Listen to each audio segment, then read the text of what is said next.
Hutton Orbital Radio. This is not the station you're looking for.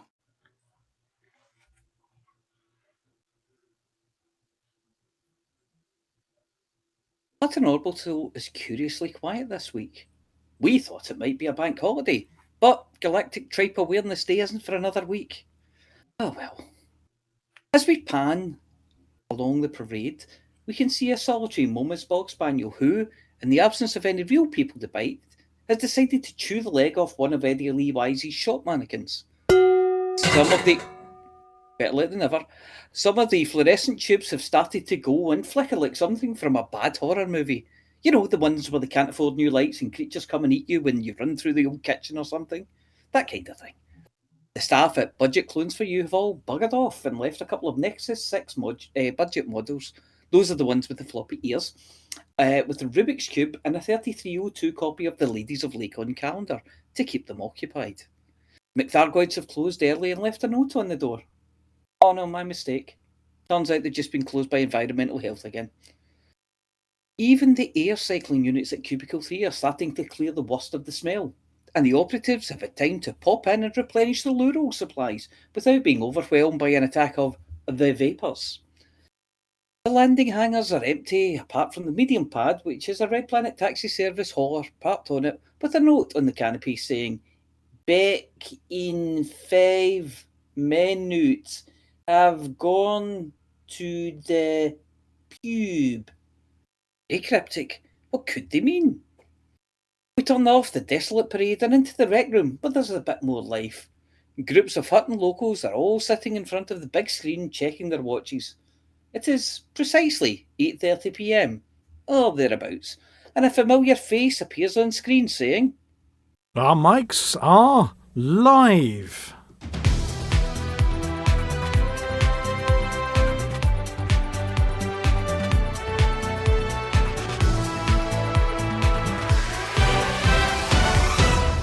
Good evening and welcome back to Hutton for yet another week's exciting news update, banter, Galnet news digestion and more. Don't forget Vulkarius.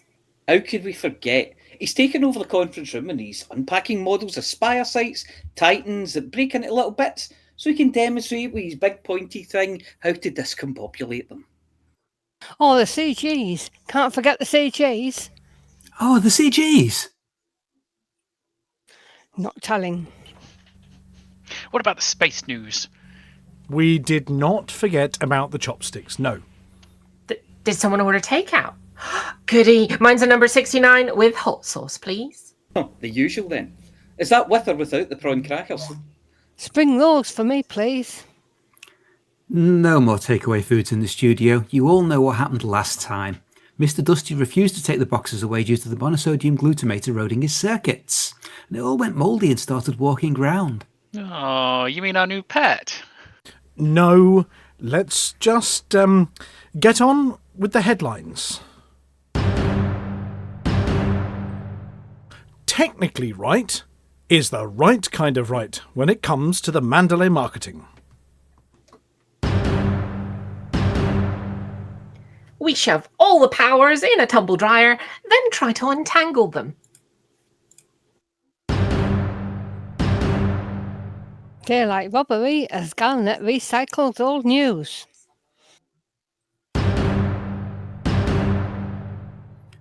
Vista goes small in latest invention.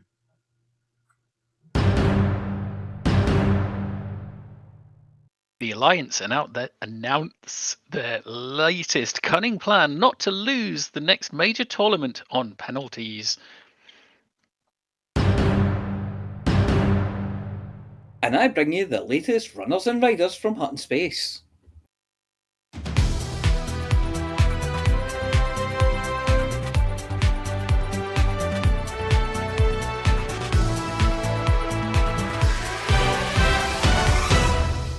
First this evening, following the flashy pre-launch event by Zorgan Peterson of the Mandalay, a number of commanders have been given temporary loans of the new ship to see what they think.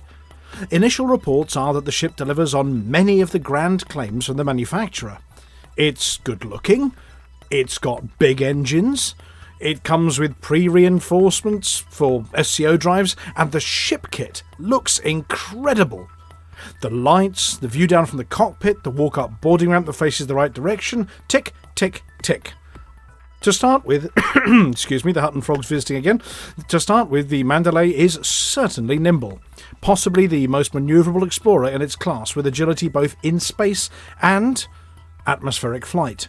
The rotating thrusters are a nice touch, giving it the grace of a ballerina and the spin of a politician dodging a difficult question.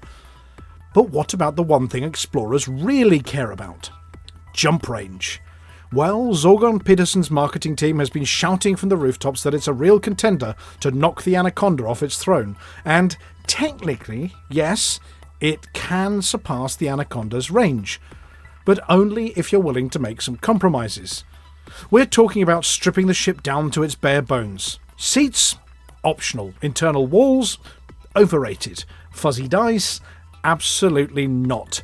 And don't even think about carrying that extra cup of Lavian brandy. Several testers found that while the Mandalay might just edge out the Anaconda in jump range, it requires such a stringent weight management regime that even the thought of a heavy breakfast could be a deal breaker. In short, it's a bit like bragging your Sidewinder can take down a python. Sure, it's possible, but only if the python isn't paying attention. The other controversial issue is the SCO, Supercruise Overdrive drive. For reasons that remain mysteriously unexplained, the SCO drive doesn't seem to play nicely with the Mandalay's frameshift drive configuration when going for those super long-range jumps. It's a bit of an oddity, really. A bit like installing a turbo boost on your racing yacht, only to find out it works best if you leave the sails at home. Commanders are hoping a software update might fix this, but until then it's a case of buyer beware. The reality is the Mandalay is going to spend most of its career standing nervously on the scales, hoping the needle doesn't budge. It's a ship that's going to try every fad diet known to galactic science. One day it's on a strict protein regimen, the next it's scarfing down superfoods, then it's dragging itself out for a quick 5k around the nearest asteroid belt, only to stand on the scales again and sigh. You can almost imagine the captain sneaking helium balloons on board, hoping to shave off a few kilograms. In short, yes, the Mandalay can technically outjump an Anaconda, but only if it hasn't had dinner beforehand. That said, the Mandalay is certainly turning heads with its looks. It's sleek, with a cockpit that provides a stunning panoramic view of the cosmos, including a glass floor so you can just see how close you are to accidentally ramming that asteroid. This design has made it a favourite among explorers who love a bit of flair with the functionality. Some even say it's the most stylish ship to hit the docks since the Asp Explorer, though let's face it, the Asp's got a face only a manufacturer could love. In the end, the Mandalay has its strengths. It's nimble, it's stylish, it's got that brand new ship smell. But as for being the Explorer Conda beater, well, it might be technically true, but only if you're prepared to make some adjustments.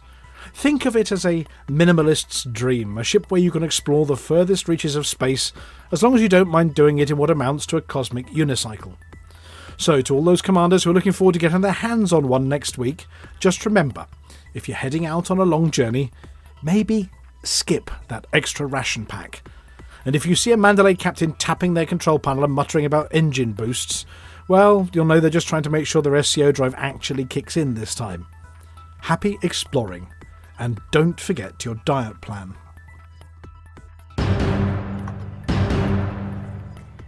It appears there's a breeze of change blowing through the Federation. And no, it's not just another suspicious venting incident on Mars, or a leak from Cubicle 3. The word from the top is that President Zachary Hudson, after a decade of steering the Federation with a firm hand and a suspiciously tight grip, might finally be ready to step down. And not just from the presidency, there's talk he could be leaving politics altogether. Yes, the man who's guided the Federation through crises, elections, and the odd Thargoid mishap might be passing the baton. And who's waiting to catch it? None other than Felicia Winters, who poised to finally move into the office she rightfully won in the last election. This isn't exactly new news, as Miss Winters has been chomping at the bit to take her rightfully elected position at the top table for some time now, and Hudson's been dragging his heels. But there's more to this than just Hudson packing his bags. The whole seat of power could be shifting away from Sol and over to Rhea. It's like deciding to run the galaxy's most powerful government out of a pop-up tent on a beach in Skegness.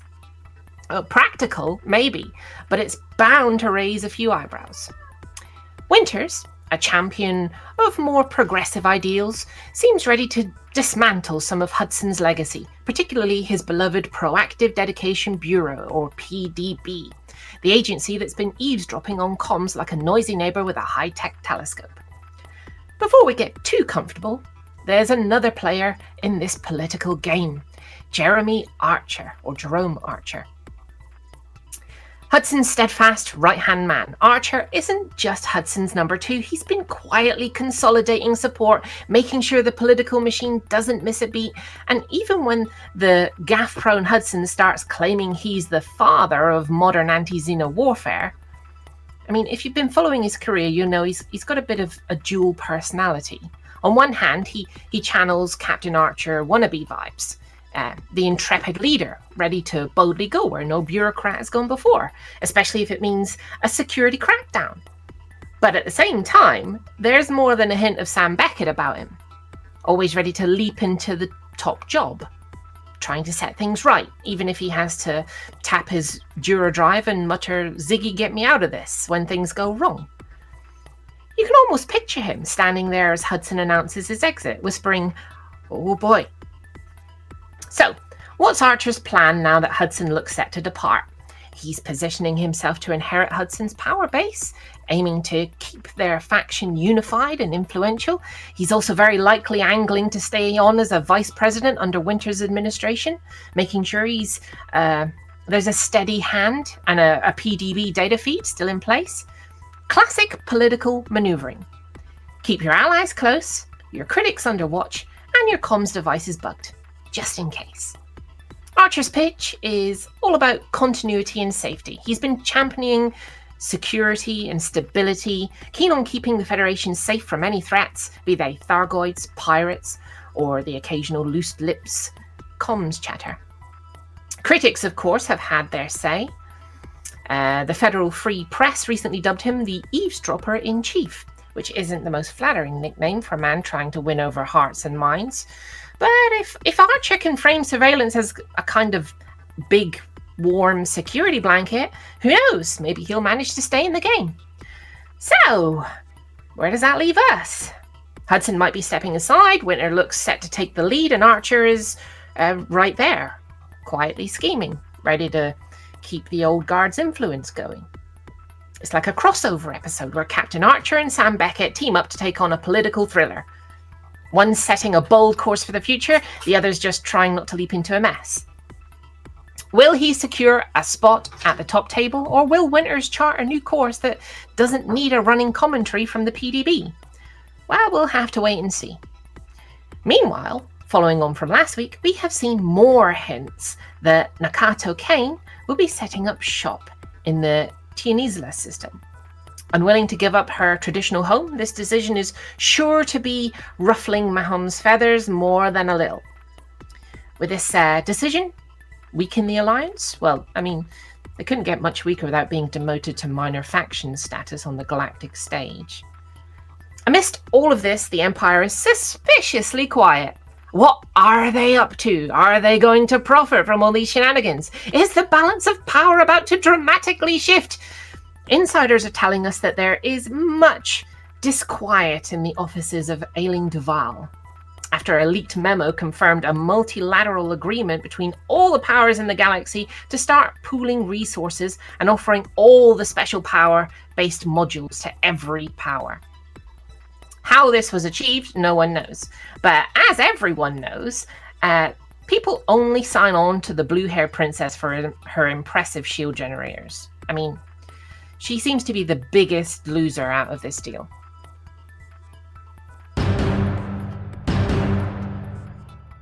It seems our old friends of Galnet have been up to a bit of cheeky behaviour lately.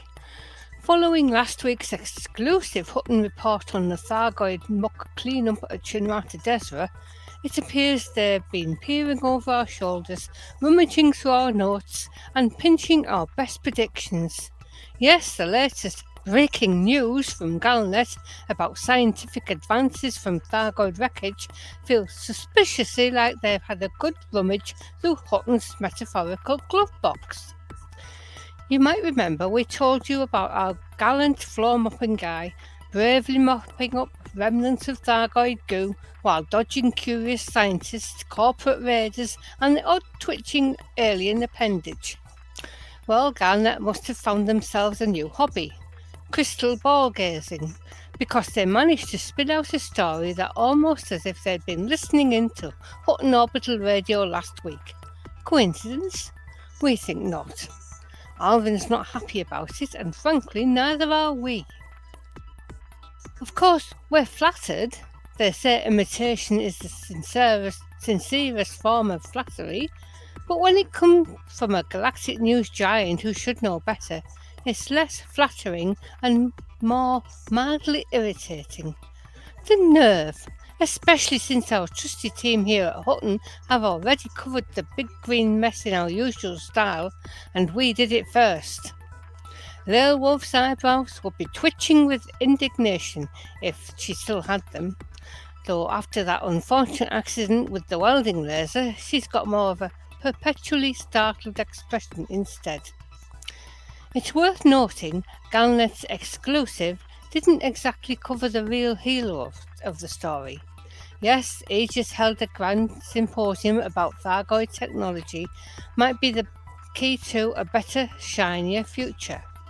They chatted about thermodynamic efficiency, power transfer and how some corporate excess were already salivating at the prospects of boosting their bottom lines. But did they mention Hutton's very own floor-mopping guy tirelessly scrubbing down the starport and making sure pilots didn't slip in a puddle of biohazardous goo? No, they did not. Probably because he'd have mopped the floor with them if they tried. The whole episode has left us feeling a bit like we're being watched.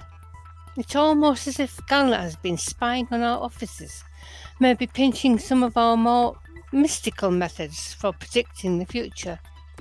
Alvin suspects that they've headhunted Mystic Meg, or at least got a few serious technicians to book our studios. After all, how else could they have known we were going to report on the practical, albeit slimy, uses of Thargoid muck? Thanks, Jim. But let's be clear, there's one article they didn't dare steal. The one we wisely didn't read out on air, and for good reason. If Galnet had their hands on that, well, let's just say they'd have had Hudson breathing down their necks, and not in a friendly way. It involved certain delicate matters, and we've got no plans to repeat them. But suffice to say, Alvin's legal team would have had a field day. So to all the listeners out there, rest easy knowing that Hutton Orbital is still your one true source of honest, slightly absurd news reporting. If you see Galnet dropping another exclusive that sounds a bit too familiar, you'll know they've been at it again. As for us, we'll keep doing what we do best, telling it how it is, giving credit where it's due, and making sure the floors are spotless, even if we have to mop up a few sticky-fingered journalists in the process. And if anyone sees a serious tech poking around with a suspicious device near our studios, feel free to give them a friendly nudge towards the airlock. For the safety of the galaxy and for the sake of clean, goo-free floors everywhere.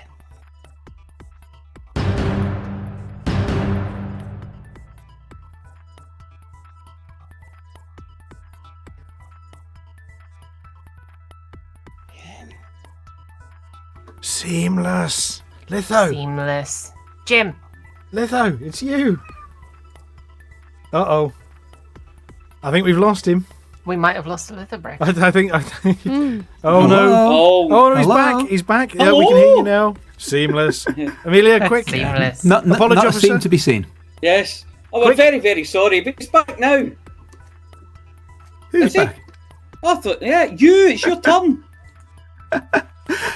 In a move that's got scientists, explorers, and amateur pokers of things buzzing, Vista Genomics has announced a bold expansion of their famous Dysonator biological scanner. Previously known for its ability to scan the biggest, strangest lumps of organic matter across the galaxy, the Dysonator is now going small. Introducing the Dysonator Micro, a pen-sized device designed to poke, prod, and presumably make uncomfortable all the tiny, weird biological specimens you might stumble across in your travels. This handy new gadget promises to take microbiological sampling to the next level, allowing anyone to scan, catalogue, and inevitably get a faceful of spores from the strange, small things they've been discovering clinging to rocks, ship's hulls, or, in one unfortunate case, the back of the commander's flight suit. We've always wanted to branch out into the microbial world, said a Vista spokesperson. There's only so many giant barnacles and wiggly alien plants you can scan before it gets a bit samey. The pen that pokes back, the Dysonator Micro, is sleek, portable and, according to the manufacturer, almost impossible to accidentally drop into a sample jar full of wriggling alien goo. Equipped with a tiny retractable prodder, it's perfect for those who've ever seen a strange little blob on a planet's surface and thought, I wonder what'd happen if I poked that. Well, now you can, and you'll probably find out exactly why no one else has poked it before. The device is designed to gently prod and extract samples from even the most delicate biological curiosities without causing damage or provoking rage from the specimen in question. Although, let's be honest, that's assuming you don't prod it with too much enthusiasm. Vista Genomics is also offering a variety of interchangeable tips for the micro, including a soft bristle brush for gentle sampling, a pointed prong for firm probing, and what appears to be a miniature cattle prod for when things get feisty. Strange biological objects just got stranger, according to Vista Genomics. The new micro is perfect for the kind of finds that have previously left scientists scratching their heads. You know, those mysterious little blobs, fuzzy growths, or suspiciously glistening patches you see on an asteroid and think, well, that definitely doesn't look friendly. And yet, now you can approach with your pen-sized Dysonator in hand and carefully nudge whatever it is to see if it moves. For science, of course.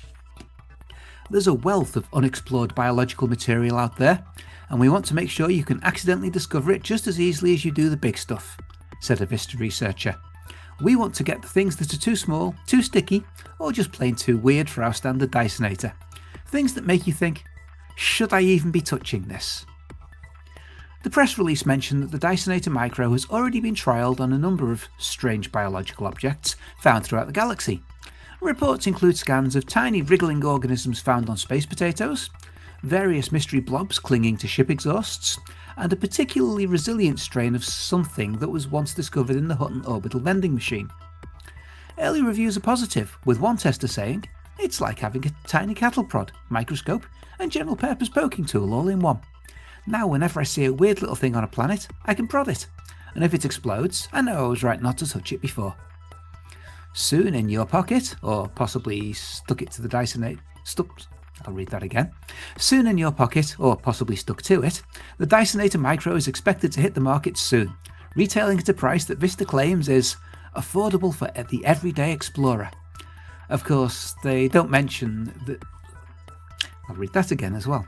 Of course, what they don't mention is that you'll likely need to buy a range of accessories to get the most out of your probing. A safety cover, a disposable glove dispenser, and, intriguingly, a small emergency shower kit are available as part of the Explorer Deluxe pack. So the next time you stumble across a strange shimmering growth on the underside of your ship, don't just poke it with your finger, poke it with Vista's Dysonator Micro, and rest assured that whatever gooey mess you're about to unleash, it'll be properly catalogued for science. And if it starts wriggling, well, at least you've got something interesting to tell your insurance provider.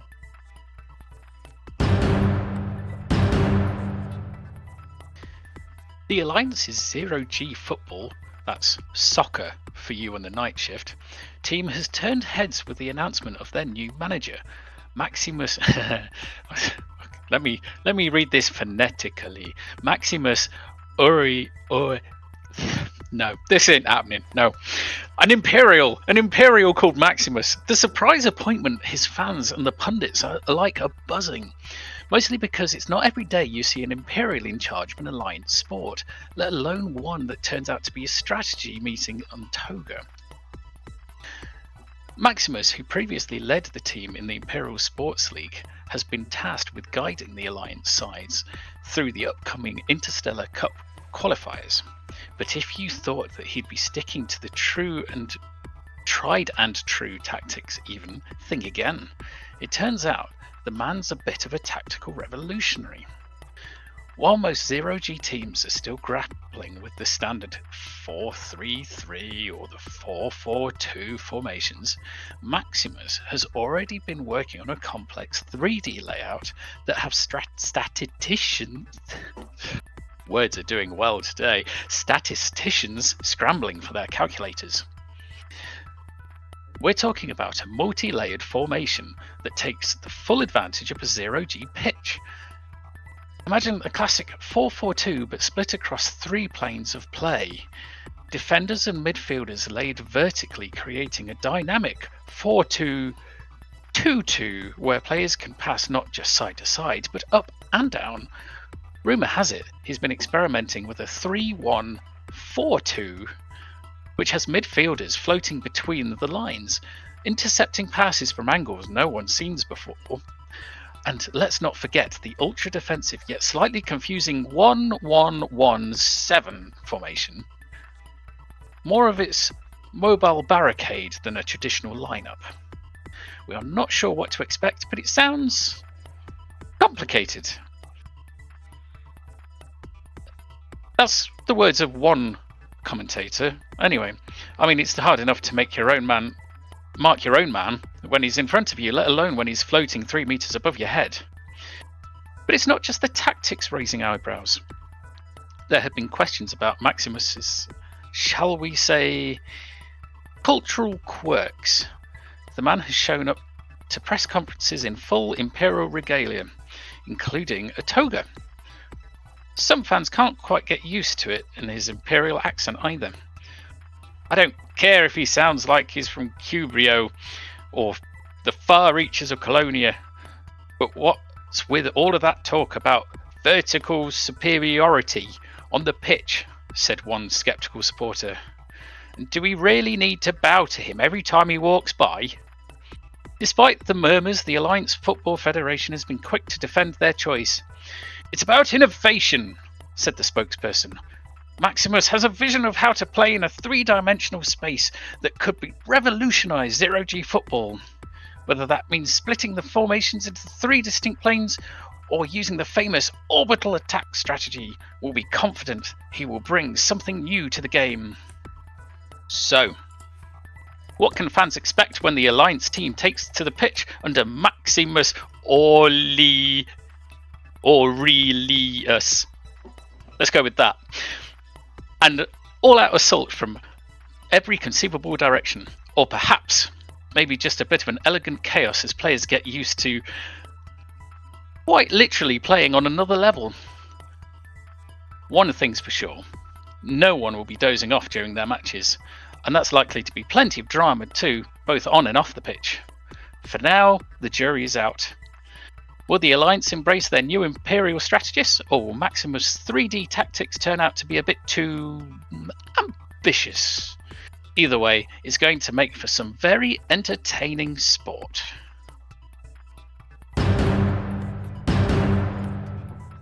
Welcome to the Hutton BGS bit, where we hang around outside of the Hutton Situation Room, hoping to get autographs from the really cool systems. We begin with a look at PSPF LF2, where an ongoing boom state has taken them up to 72%. Not high enough to trigger an expansion just yet, but let's give everyone there a little bit of space so they can calm down and sort themselves out. When Man and Star and LP532-81, where the discount ships come from, could also do with a little bit of alone time. The booms come thick and fast this week from Wise0855-0714, 36 of Yuchi, Wolf562, George's Pants, Wolf359, Wolf124, Luyton 145-141, Vulkari, Wolf 25, LP 245-10, Epsilon Eridani, Narenses, Barnard Star, and Hazel. That should keep the most energetic truckers busy for quite a while. Oh no! There's a war on in Stein, where we're up against the Stein 2051 Silver Allied Inc. So really, that's it. But what does it all mean? Well, if you want to truck it, then truck it to any of those boom systems, especially Barnard Star, since they're also experiencing some civil liberty. Nudge, nudge, wink, wink, sign a moa, sign a moa. If you want to shoot it, then get yourself over to Stein 2051, where you can distinguish yourself on any number of surfaces and space battlegrounds. I'll even make you a medal out of this Tunnix caramel wafer wrapper when I've eaten it. And that's it for this week's Hutton BGS bit.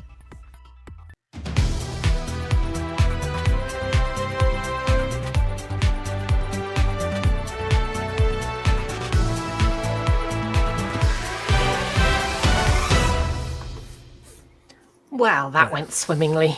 Seamless. Sure, Awesome. why not? Skillfully installing seams, even when I'm not pushing buttons. Yes.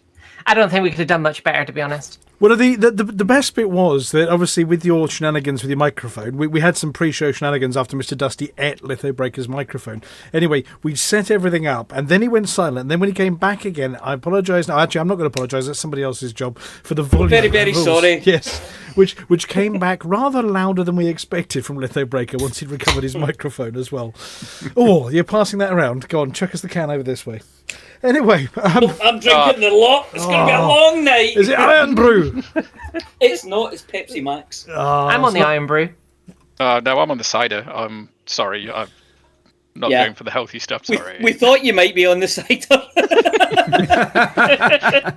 I thought Not it a- might help. It Not a did gladiator fan. No, it was a phenomenal job. You know I'm known for writing tongue twisters. I wrote one specially for Flossy, and she just breezed over the tongue twister as well. So Maximus I Aurelius don't wasn't do that. real anyway.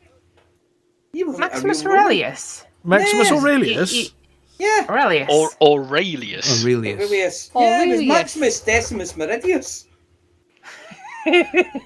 Anyway, he's got delusions of grandeur. Husband to whoever a he is. murdered Yes. wife and father to a murdered son, and he'll have his vengeance. And this He one will. or the next. No, this wasn't him. This was the sarcastic one. This was All right. Maximus. Oh, really? Aurelius.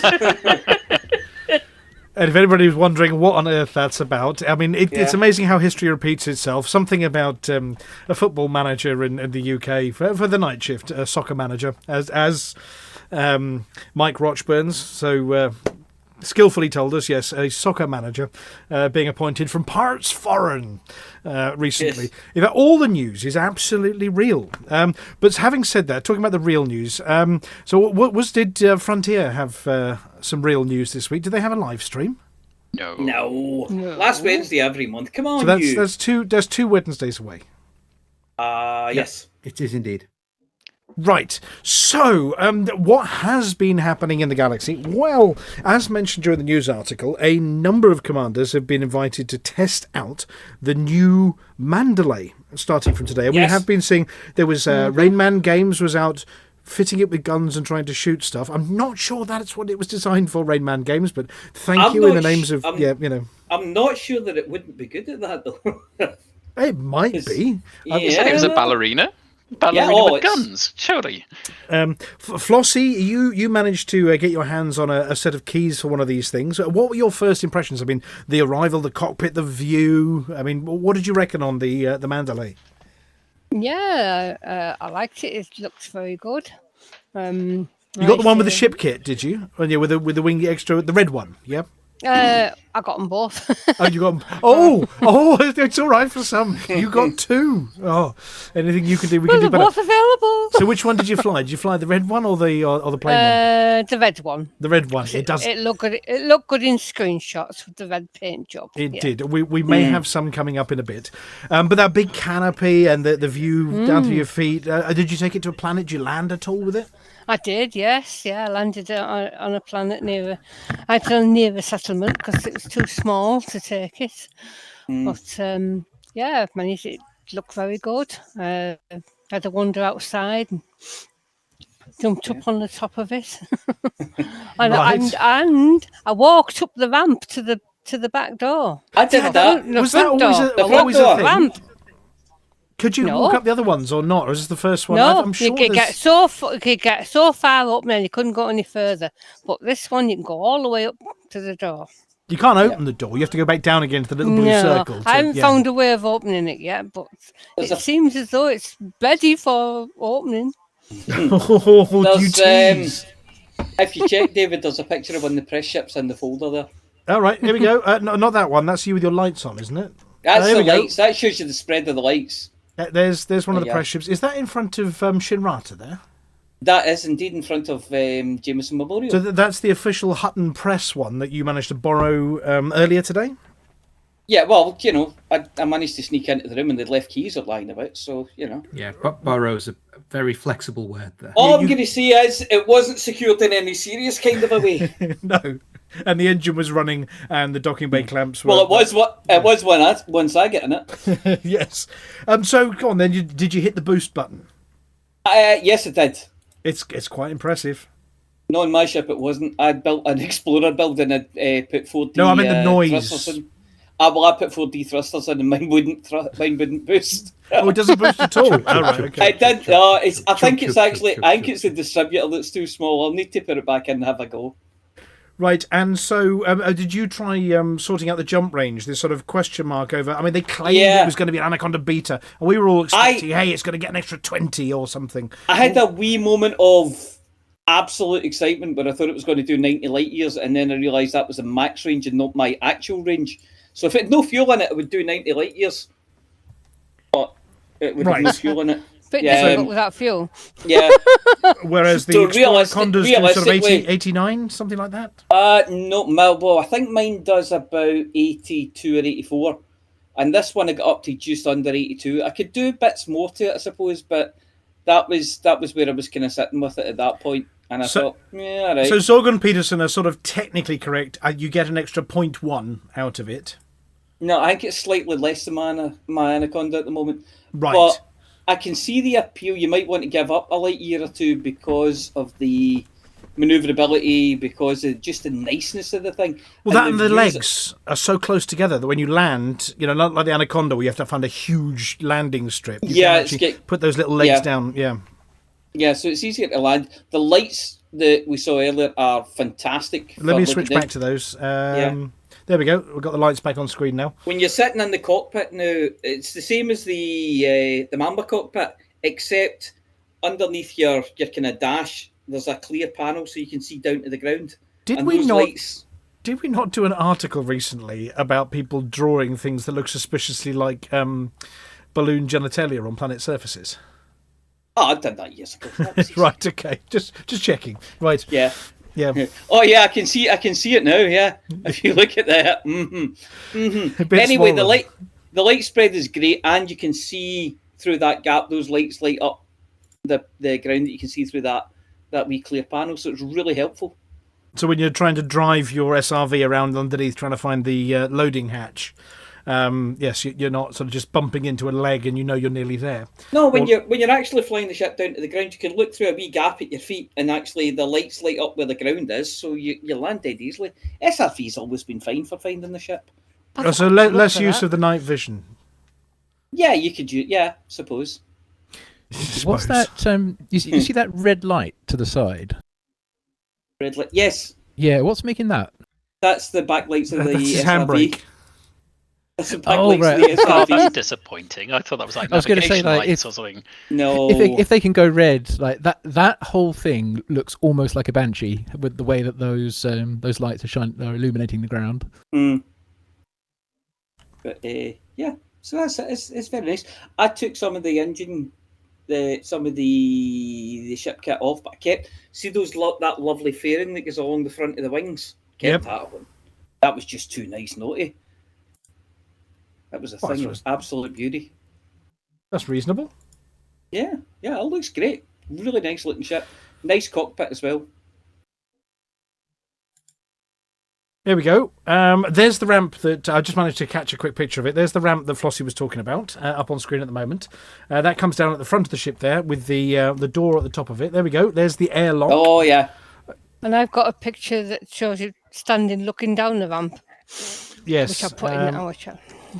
And once again, it's resorted to only showing me the front 4 pictures. Well, we do have lots more pictures of the Mandalay before we move to talk about the power play a little bit. But one of the things we said a few weeks ago when we released our song was, is anybody going to do a video of it? Now, it's a bit sneaky because we took the press kit ship before you messed around with it. And we took it out for a bit of a fly with a video camera strapped to the outside. So we've now got the premiere of the Mandalay song with a Mandalay in it, if you want. Ooh. So should we do that one, then talk a little bit about power play, and then move on to the space news? Go on then, let's treat ourselves. Right, let's just hope that somebody tell me if the audio's coming out at the other end once the video starts. Hang on a second. There we go. Is it coming out? Is there an echo? I can hear the music. Yeah, it's working.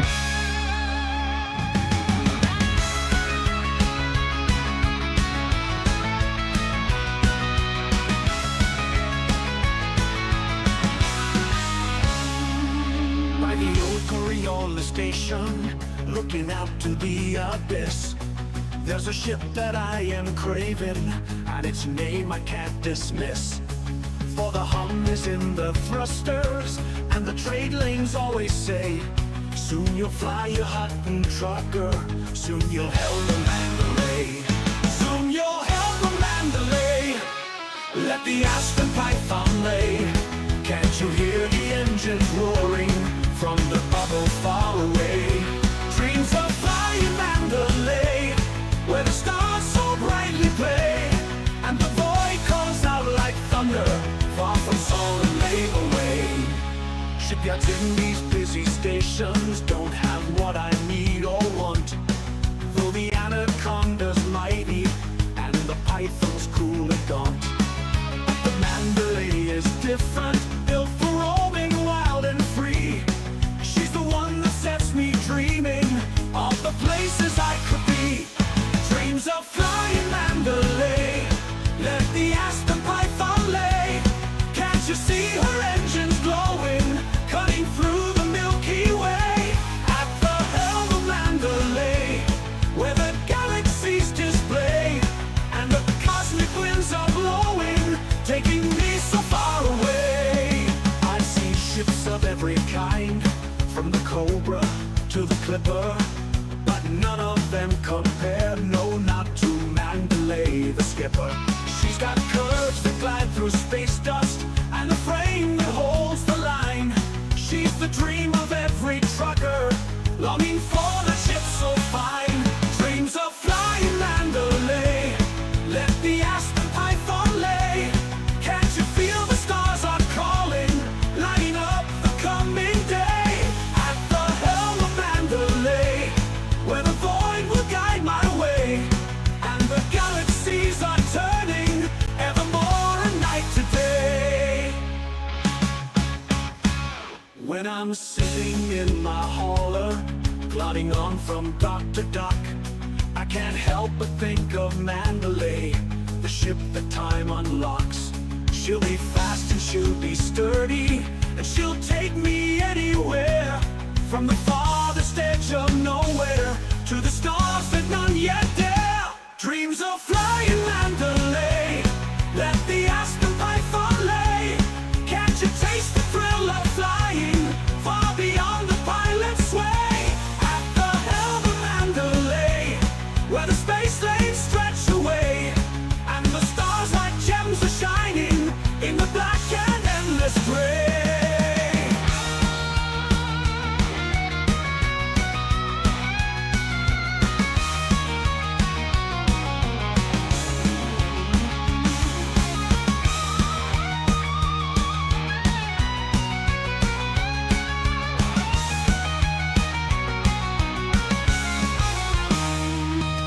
When I fly the Mandalay, where the dreams of stars are made, where the void is never silent and the nights don't ever fade, and when I'm there with Mandalay, shield, be my guiding star through the endless void of darkness where the galaxies are far. Dreams of flying Mandalay, let the aspen python lay.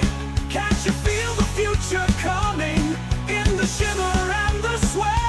At the helm of Mandalay, where the stars will light the way, and the Mandalay is waiting at the dawn of a new day.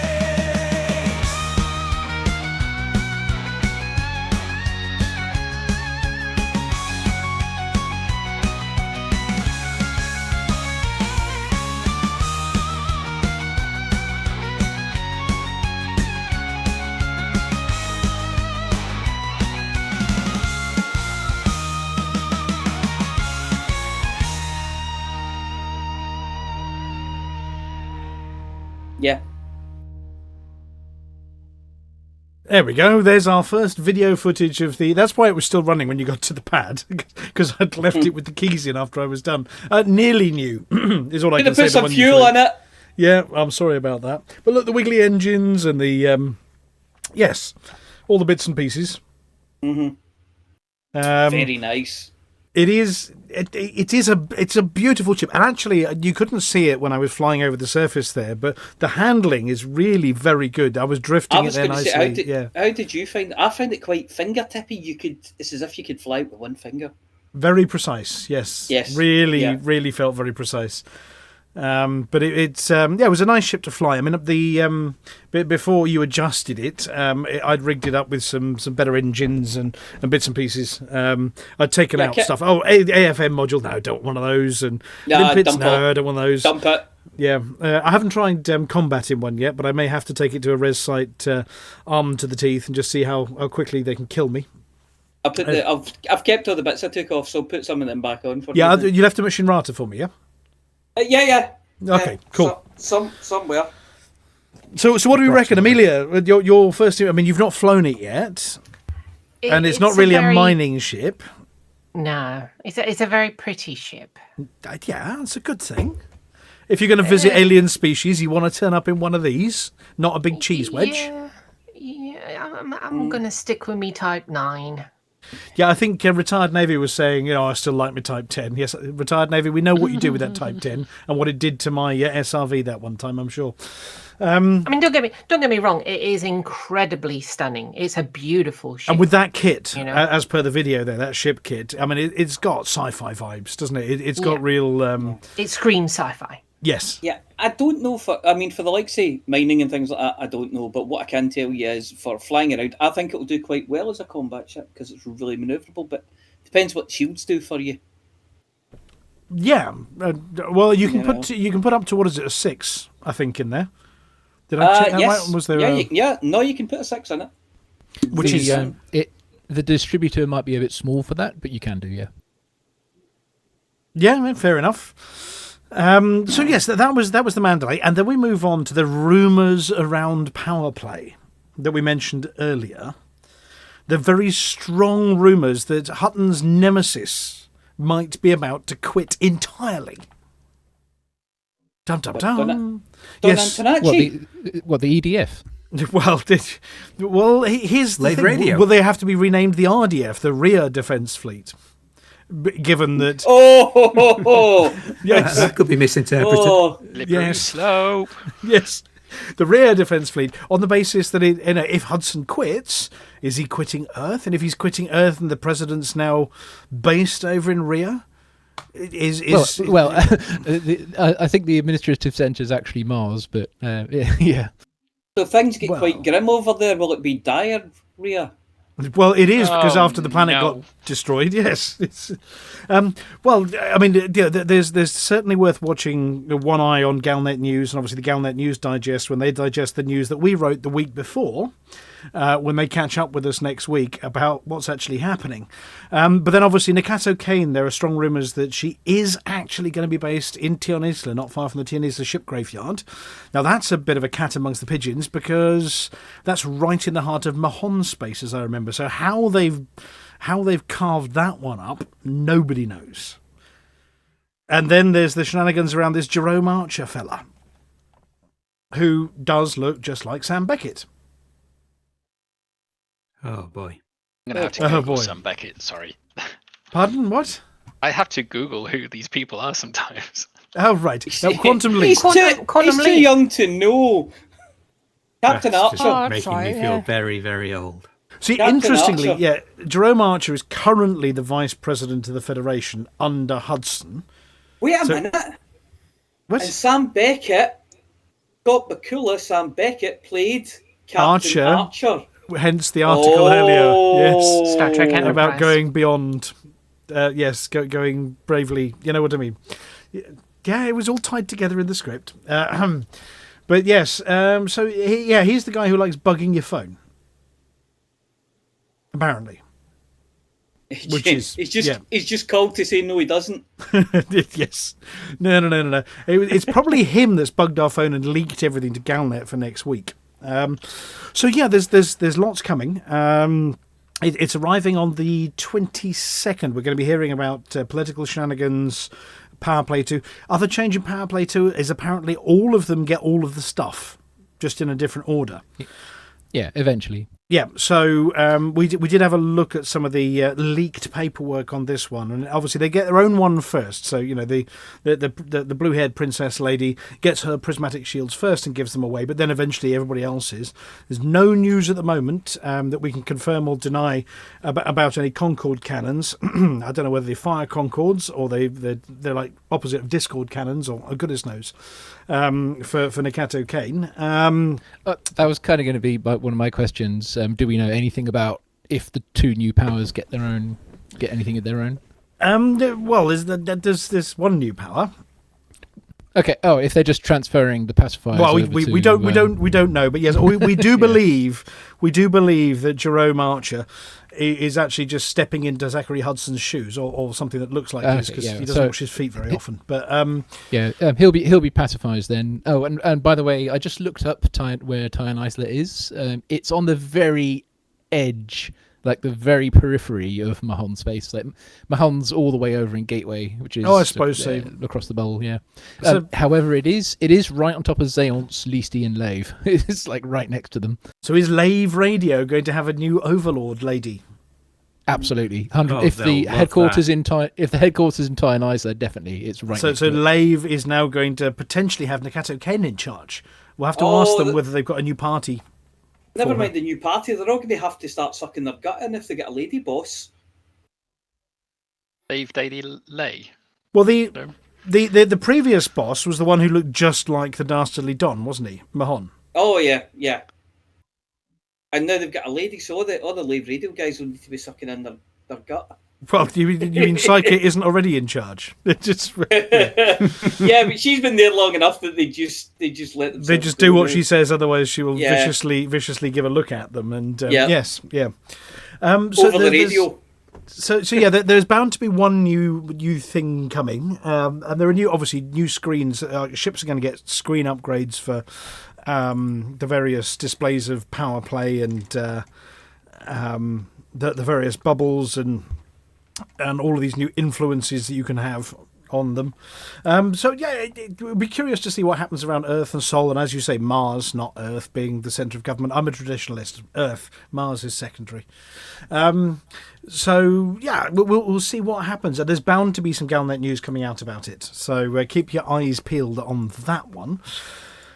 Talking of news, we've got exciting space news this week. Should we go and look at that before we head over to Vulkarius? What? Yeah. Let's do the thing. Yeah, so space news. When you don't know where to get more space news, space news, space news, space news, space news, space news, space news, space news.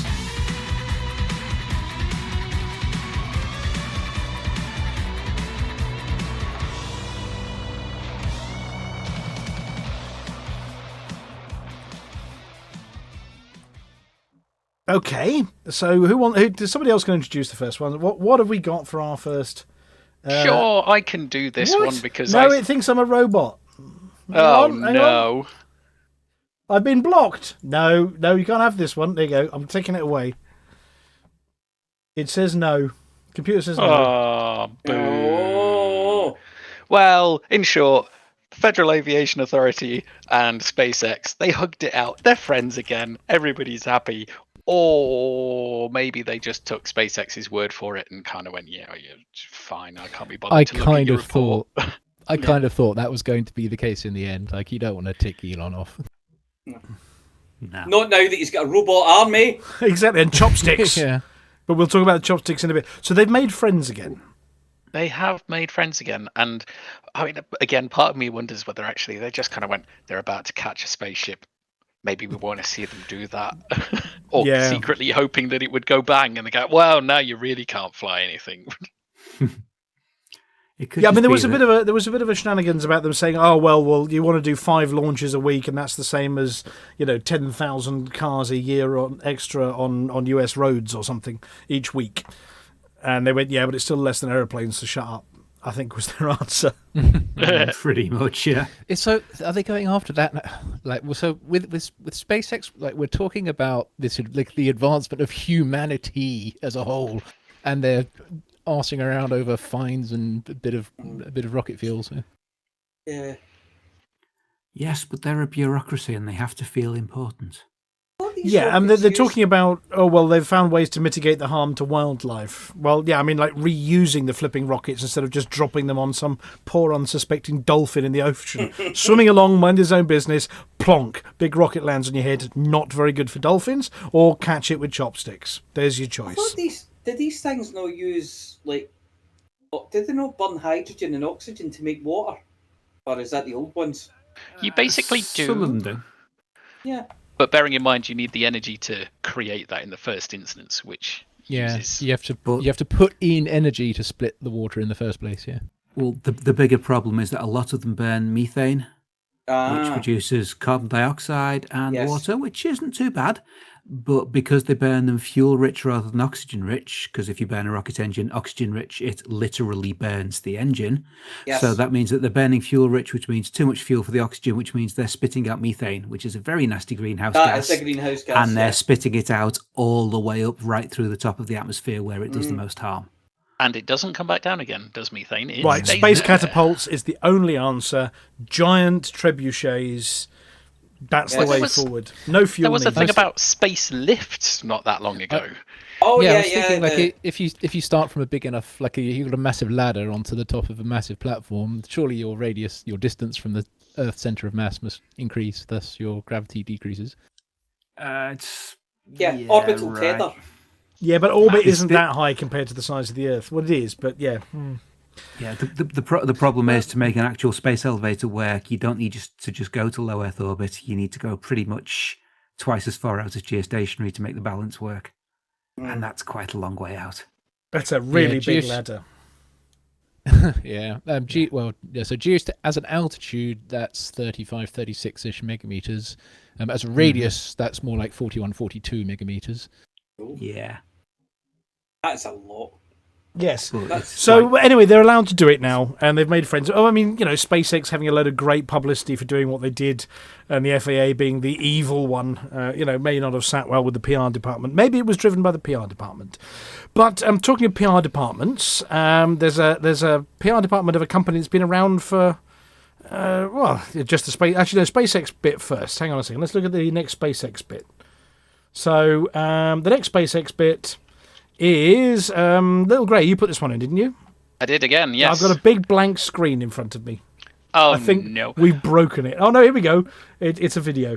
There we go. It is a video. And so what do you want us to look at? With it. That image is pretty good because it shows you what it is doing. It is literally catching a spaceship. I mean, it's like kind of putting your arms into the side of your chest and using just the bottom bit of your arms and sort of clapping like a seal to catch a spaceship. But it's just astonishing. They catch it. Let's mute it. And you want me to skip to hang on a second. You said skip to 39 minutes and here we go. 27 to 30, 35, 37, 38. Here we go. So it does a belly flop. Yeah, so it comes into the atmosphere, and they are apparently, in reading up on this, they have a bit like the space shuttle. They've only got thermal resistant pads on one side of the spaceship or the rocket, so it will come down on its side. It does really look like it's just falling, doesn't it? Yeah. Oh, very much. There's a reason for that. Is that because it's just falling? Pretty much. Yeah. With style. Well, it looks like it's falling and on fire at the moment. Well, it is literally on fire. So one of the talking points I added, which maybe we should do that from now on, that's a good talking point. It needs 33 engines to get into space in the first instance. But coming back down, it only uses 3 of them to bring itself to a stop, which I can't quite get my head around. How heavy is it to need 30 engines to go up, but then it's fire fuel on the way back down.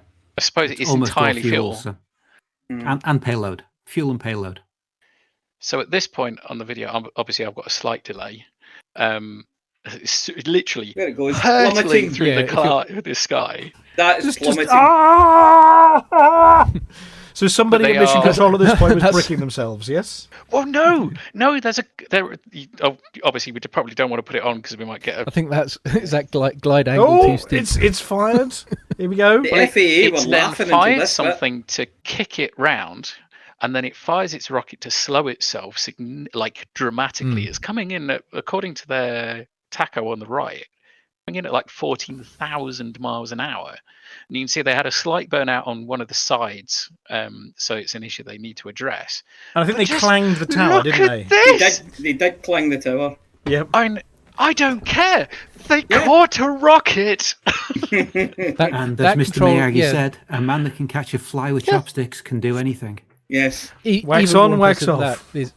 Is the control loop on the way down that was making it not spin, like just go into an uncontrolled tumble? That's impressive. There goes happy people. Lots of happy people cheering, jumping up and down. And then the chopsticks slide down the building, don't they? They slide down the tower. Well, the chopsticks actually are what puts the rocket in place and also puts the spaceship on top of the rocket. So those chopsticks aren't just for catching. Those are the same chopsticks they used to assemble the rocket in the first place. I struggle with rice. Sticky rice is the way forward. Yes. On the point about that number of engines, so the whole thing will be so full of fuel at the start that you're just pushing more fuel, but then on the way down you've got so little fuel and you're losing it, your mass lots of friction affected. Well there will be a non-zero amount of air resistance, but on the plus side, it's still on fire.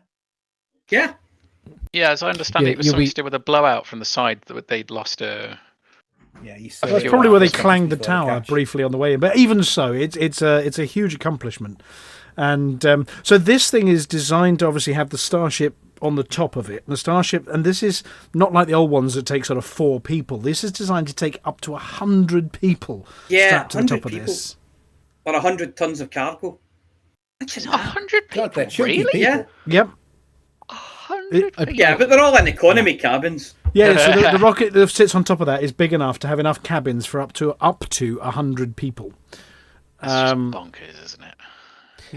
If it helps to know, 1 ton of Imperial slaves is actually 1 Imperial slave, just with everything needed to support them. So.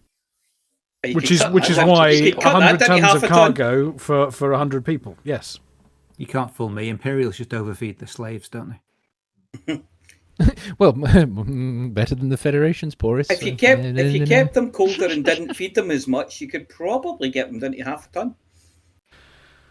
But yeah, I'm just in absolute kind of awe of this, like the complexity and the fact that they've managed to do it. The tell will be, can they do it repeatedly?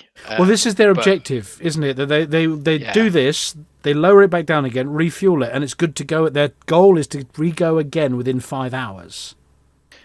Which again is just nuts. It's like EasyJet turning their it's better than EasyJet. Faster than EasyJet turning. If it was any quicker, it'd be more like the Channel Tunnel.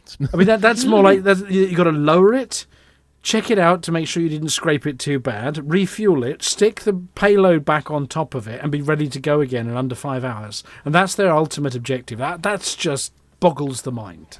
And the space shuttle turnaround was in order of weeks or something, wasn't it? Something like that? Well, yes. The fact that it's even reusable in the first place is, it's a giant firework. Yeah, because you'd want to wash it down. You'd want to Yeah. Wash it down. Yes. I mean, have you seen Give it a wipe with a damp chamois leather. There's some dude with a say- paint roller going over it, just doing Wipe your repairing the windscreen, sir. damage. Yes. Oh, we lost our mopping guy again. Yeah. I wouldn't Oh, want to yeah. I wouldn't want to send a smouldering metal cylinder back up. I don't. You know, I want to make it nice and yeah. But So- it's not Don't worry all about the perfect. smouldering. As soon as you refill it with cryogenic fuel, the smouldering will stop. The other part, the Boom. actual bit that you would be sat in, exploded before it hit the sea as they intended. Now we're not quite sure though if they blew it up or it blew Or if up. if they decided The bit with the that, people if it in not working decided is that. a major problem, though. You know. Yes. So, admittedly, I think the intent was that it was at least going to be a destructive entry, shall we say? But that one is designed to non- land vertically, isn't it? That's the one they were non-recoverable. testing. Where they were trying to land it vertically by flipping it. So they come down on its side and they flip it vertically and they land it vertically. And they didn't quite manage it the last few attempts. But that's not what they were testing this time. But yeah, so that's supposed to land vertically as well, which is quite cool. Yeah. And that's not on one of the rockets. I think that's designed to land vertically back at the spaceport, not on a barge out at sea. Yeah. Yes. Right, the next one. So Amelia and Flossie, hands up, who's seen Yes. 2001? Yes. Flossie, did you see 2001? No, I kept falling asleep. So Amelia, you saw 2001. Now I'm pretty sure during 2001. Admittedly, I did fall asleep, but I did get through it all, just in increments. For clarity, So we are talking Space Odyssey, there yes? was a big Yes. warning Yeah. during 2001, wasn't there? Yes, there was. Do Wasn't not the go. warning in 2010. Was it was 2010? 2010. Sorry, yes. Yeah, you're right. It was 2010. 2010. Which I feel was my preferred movie out of the two. Yeah. And what Slightly did it less say? surreal What did anyway. it tell everybody that you can go anywhere you like except one place? What Yes, one place? Europa. Europa. And Do where did not we go? to Europa. Where did we go this week? Europa. Yes. Yay! Yeah. So here we go. I mean, if you've seen Europa Report, that's not a good flyer for the planet either. Well, I saw an interesting thing about it the other day. Vulkarius, I mean, you know a little bit about Europa. What's special about Europa? Why might we, despite dire warnings in 2010 saying don't go there, why might we be going there? Well, I know it's a moon around Jupiter. It's the one that gives out giant space farts of water. Yeah, It's saline not, water. It's not the only one that gives out giant space farts of water. No, it Or isn't. It Jupiter. isn't. But there is strong evidence that when meteorites hit the surface of it, they cause cracks, and that breaches underwater reservoirs of what they think is water, and it then, as the water reaches the surface of the moon, obviously it instantly vaporizes and creates these bit like you see these geysers that we have on some of the screenshots we put up. Some of those things go out. I thought that was series. A series. Series does, but That's also Yeah. But I Yeah, know they series, think, they like think way there's a outside. warm... series Sorry, does. the But I thought Europa also had subduction zones and cracks along it from underground. Oh, it's got loads of cracks. It's got stuff coming Yeah, up. Europa's Yeah. got all Yeah. sorts going But I on. don't think that's for the meteor strikes. I think it's got a full Was it worldwide... tectonic? No, it's not tectonic. It's got a full worldwide ocean underneath it, I reckon. So it's Yeah. got quite a small core, but Major twice tidal the issues amount... from Jupiter yeah, as well. about It's a twice frozen the water amount world. of... Yeah. Yeah, but anyway, underneath, but it does. underneath the water ice, there's an ocean, a warm liquid water ocean, which might be Yeah, salty. it's more of a water world with a delicious Yeah. crispy crust. Yes. Yeah, and Jupiter keeps pulling at it and stretching it, and then Enceladus might be very similar. Enceladus, yeah, that's a favourite. But Europa is one of the candidates for if there is going to be any form of life, microbial life, that kind of thing. It's one of the candidates. And what they're planning on doing, the NASA Clipper spacecraft, is to go round it a number of times. And it's got lasers on board and all sorts. And see whether there are any of the signs of water and life and all the things you need. So liquid water, heat source and organic material.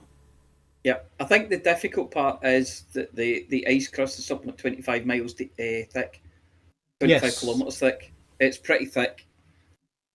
So getting through that is going to be difficult, but they've got tools that they can scan through it, if you know what I mean. Lasers, yeah, they probably lasers. Power play lasers. Yes, here we go. Yeah. I just looked it up in the system map, and it says volcanism, water, magma. Yes. Water, magma. Yes, so it has to be the instruments inside apparently have to be heavily shielded from radiation. So all the instruments are extremely prone to radiation, and it gets regularly blasted by radiation during its journey and while it's there. So they've had to shield all the inside of it. The solar arrays are 30 meters end to end each one. Yeah, they're big. Yeah, really big. Sorry, how thick did you say the water ice was? I think it's something like 25 kilometres.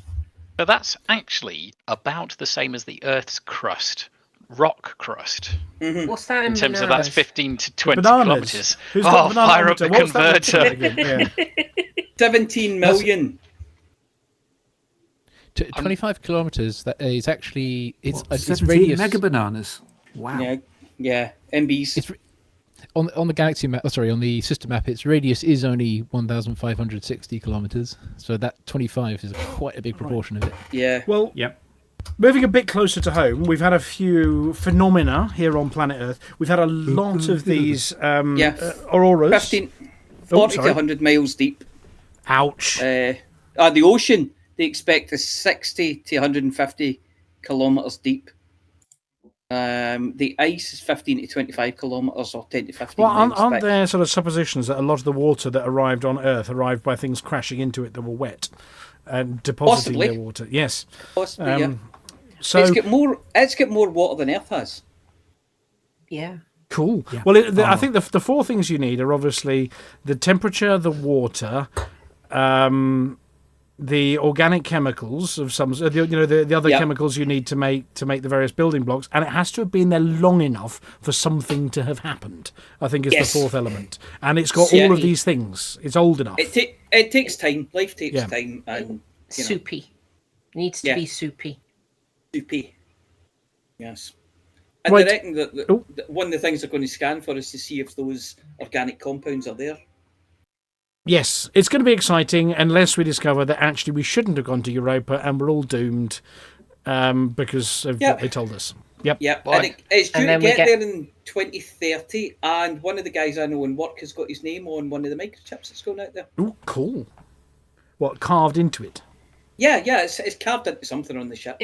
It's very, very simple. We just have to make sure nobody slaps us across the face with a monolith. Yeah. Oh, not that again. All it said was attempt no landing there. We're not landing. Oh, that's a fair point. And you're technically right. And as we said earlier, that's the best kind of That's the best kind of correct. Yes. Right, close to home, then we've got the comet of the century. Well, we had lots of auroras recently, all the way down south. Which I missed. Yes. I missed the comet too. Say snooze, by the way. Pardon? What? The background image is spelt wrong. on this, shush. Dusty. Yes, Mr. Dusty wrote that one. Yeah. Right. So yes, anybody? Every time there's something astronomical hitting the skies, I always got clouds. I hate it. Yeah. This was was it around sunset? So 7:30 BST on Saturday. This was in Warsash, for goodness sake. Natural light. There's a lot of artificial light there, but it was still very visible, albeit with cameras. I mean, now I've got to wait like 80,000 years before I get another chance. Well, for that one, but there are others. So there it is, over some trees, and there it is in Hampshire, down near me. And this is a comet. Not exactly a rare thing, but it's rare to have it buzzing around where we can see it quite so brightly. I thought you were going to do the view from Scotland and just put a picture of a cloudy night sky up. Yeah. South Carolina could see it. There we go. And Gran Canaria. There we go. As in Gran Canaria. And what else we got? Down in Indonesia. So everybody saw it. And it was pretty. Except me. Everybody did not see it. I didn't No. see it. Yeah, apart Scotland from did Amelia. not see it. Apart from Scotland. Right, and the last one. No, I didn't put this one in. Gray, was this you? It was me, of course. It's me. I do too many space newses. No, it's not too I purely many. I purely found the idea that Vega in space. No, it doesn't let me. Whatever website you've sent me to again says it It's hates me. Reuters again. It's Reuters, you're bad off your Reuters. Reuters. Reuters at Reuters. There is no such thing as too much space news. No, never. Especially this not. one That's was on mostly- Europa. That picture, by the way. That's Alan. And no. what happens if he lands on Europa? So yeah, that's why we don't go there. So go on, tell us all about Vega in space. So basically, the reason I picked it was because, of course, one of the voices in our spaceships is Vega, or an option is Vega, I believe. Yeah, well, Maybe one of the H- HCS, one of the HCS voices, yes. But Vega C is actually a rocket by the Italian space program. Didn't even know they had a space program, but apparently they do. Their own one, not part of the ESA. Don't yes. tell me, did they paint the rocket red? No, but what? Did they paint the rocket red? Tomato He's being, a Various fil- he's being a filthy trucker. I'm Oh, not being a ele- filthy trucker. Not being a filthy trucker. I'm thinking of Rosso red. Ferrari you're red, thinking you see? Ferrari red. You're Yes. not talking of. No, if he was being. I'm not red, he'd talking have about said whatever the hell it magenta. was you were going on about, you dirty bastard. Anyway. Just whatever you do, don't Google South Park Red Rocket. No. Okay. Okay, won't do that. Noted. So it's a big heavyweight launcher built by Airbus, I understand, and part of the Ariane group. But they had delays. Do you know why they had delays? I actually haven't read that far. It was something red that stopped for caused a the coffee? delays. Something red. Stop for a coffee? No. Somebody invaded Ukraine where the parts were being supplied and smashed it all, which was Oh. boo. I know. Another reason to be really cross with Russia. Anyway, they invaded Ukraine and smashed all the rocket parts, so they had to go and get new suppliers because the Ukrainian suppliers plant got bombarded. Anyway, that is rubbish. So they had to go and buy some French bits instead to put on the Italian rocket. To be fair, the thing that I'm most disappointed about, as far as, and this is really disappointing, but the Antonov AN-225, the 6-engine monster freighter aircraft that was trashed. Yes. Like, I saw that thing and it basically closed the motorway because so many people stopped to look at it. It's a monster, an absolute monster. So like, that got destroyed as well, didn't it? Yeah, it was all hanged up and it was just sat there and they bombed the hangar. Like, why? You could have captured it. Well, that and just I mean, cultural destruction as much as it is. Yeah. They boo. They could have captured it, but they wouldn't have enough. They wouldn't be able to put any fuel in it. They all need to listen to me right now, and the simple solution is: will you all please pack it in, all of you? You lot, them lot, yeah? They just need to listen to me. Just pack it in right now because you're smashing shit that you shouldn't be smashing and hurting people, and that's naughty. Don't do it. There we go. That goes for all of you. I feel like I've just been them. told off. Not them, not you, them, that lot. What you said. Yeah. Because they all listen to Hutton Radio.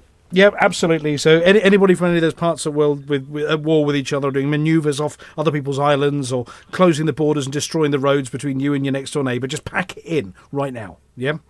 Right. And on that note, is that it for Space News this week? That's it for Space News. Hang on.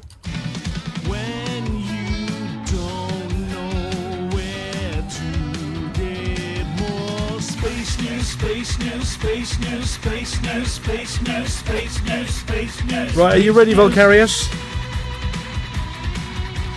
Have we lost him? Oh, no, hang on a sec. We'll just wait for this one to finish. Two theme tunes back to back. Da, da, da, da.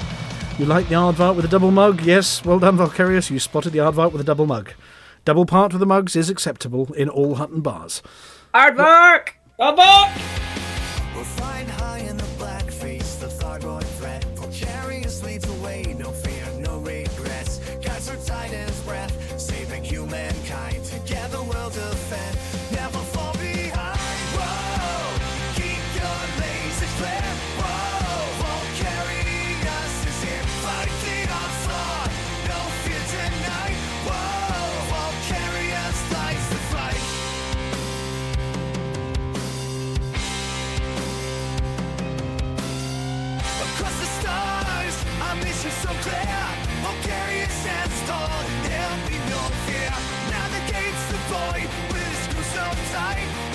Rocket space, he's our guiding light. Whoa, keep your lasers lit.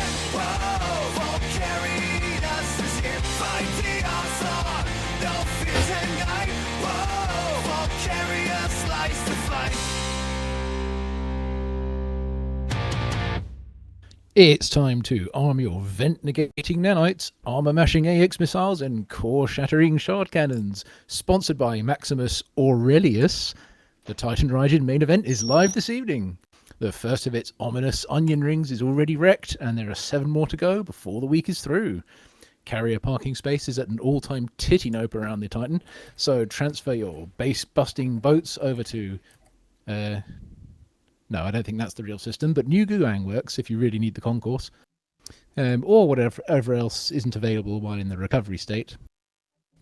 You can reach the Titan by punching in a path to Pegasi Sector IH-U, Bravo 3-3, and the Titan is only 400 light seconds from arrival, so unless you're Commander Ascorbius, or you're not actually aiming for the Titan, you'll want to use no more than a sliver of Supercruise overcharge. Remember, after you've wrecked that core, you can rock and roll out directly downwards from the Titan surface. This will keep your exit position firmly within the pole of the energy toroid and out of its volume of effect. Don't leave sideways. If you do that, you'll be in the fat isotropic region, and if you're stopped there by a glaive, it'll take your shield, and the energy blast will mangle your modules for 20%. Distance is everything for losing an attention after the attack. Get yourself way back behind those asteroids, then review that radar for rambunctious rapscallions, ride that radius all the way back round to the moor side, and all those scout sentries should be frame shift anomalizing out of there just in time for the next voyage around the vents. The best part of that is, despite the verisimilitudes from the Anti-Zone Initiative, that's even true if you were using thermal vent beams during the attack. Bombing a Titan triggers the maximum alert level regardless, which is why it does the energy blast in the first place. And tickling it with a taser before the attack doesn't actually change that, as long as you lay off afterwards, of course. Keep circling around the asteroids and hitting that core, and we'll turn Titan Raijin into a trillion separate pieces before it has time to figure out what the front flipping frameshift drive is going on, and what the muffin walloping Mandalay just hit it. And that's it.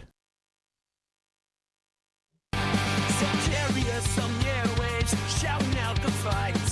Thargoid best rising, gotta stand up tonight. Just for taking Titans, keep humanity strong. From Hutton Orbital to bed, all be singing this song. We're fighting there, saving everywhere. Say come on, we'll make it and care. Fighting with no despair. Do we have a word of the week? You bet we do. The word of the week this week is psychopomp. And what does that mean? Creatures whose responsibility it is to escort newly deceased souls from Earth to the afterlife. Can you use it in a sentence, please? Oh, you just watch me. Mia didn't plan to use psychopomp for the word of the week, but Amelia got jealous, so she had to change it. That didn't help. Can you use psychopomp in another sentence, you want please? something helpful, you have to pay extra for that. Goats don't have a psychopomp on their own, that we know of. I've forgotten how he said that one. Tim Brackett's her sign, psychopomp. So how do we spell all this loquacious poppycock? Just like it sounds. Yes, psycho as in the movie, and pomp as in pomp and circumstance. There we go. It's not how it sounds, doll. English is stupid. That's exactly how it sounds. Psychopomp. Do we have a spicy fart of the week? The what? No spicy farts. There are no spicy farts this week. We need. But we go do with have space facts. facts. What? Yeah, we need to go with space facts instead because there's no spicy farts. Oh, go Aww. music. Yes. Space facts, lots of space facts. What do you know you need to know? Think for what and straight to your brain. Straight to your brain. Spicy farts. Right, I've rolled my sleeves up. Oh. Because you're after a fight this time. Well, that means I'll be using that last paragraph. Yeah, The Flossie, emergency you're on, paragraph. you're on my team here, Flossie. You warm that pan up for me. It's my bit, I want to speak. Right, named after the psychopomp who ferried the dead across the rivers Acheron and Styx, Sharon is the largest of Pluto's 5 known moons. Sharon is 754 miles or 1,214 kilometres across, and Pluto is about 1,400 miles wide. Since Sharon is so big compared to Pluto, the two are sometimes referred to as a double dwarf planet system. The distance between them is 12,200 miles. Sharon's orbit around Pluto takes 6.4 Earth days, and one Pluto rotation, a Pluto day, takes 6.4 Earth days. So Sharon never rises nor sets, but hovers over the same spot on Pluto's surface at the same side, with the same side of Sharon always facing Pluto. This is referred to as mutual tidal locking. The reddish-brown cap at the North Pole of Sharon is composed of tholins, organic macromolecules that may be essential to the ingredients of life. These tholins were produced from methane, nitrogen, and related gases which may have been released by cryovolcanic eruptions on the moon, or may have been transferred over from the atmosphere of Pluto. In-game, Sharon is landable, but has no stations or surface bases to speak of.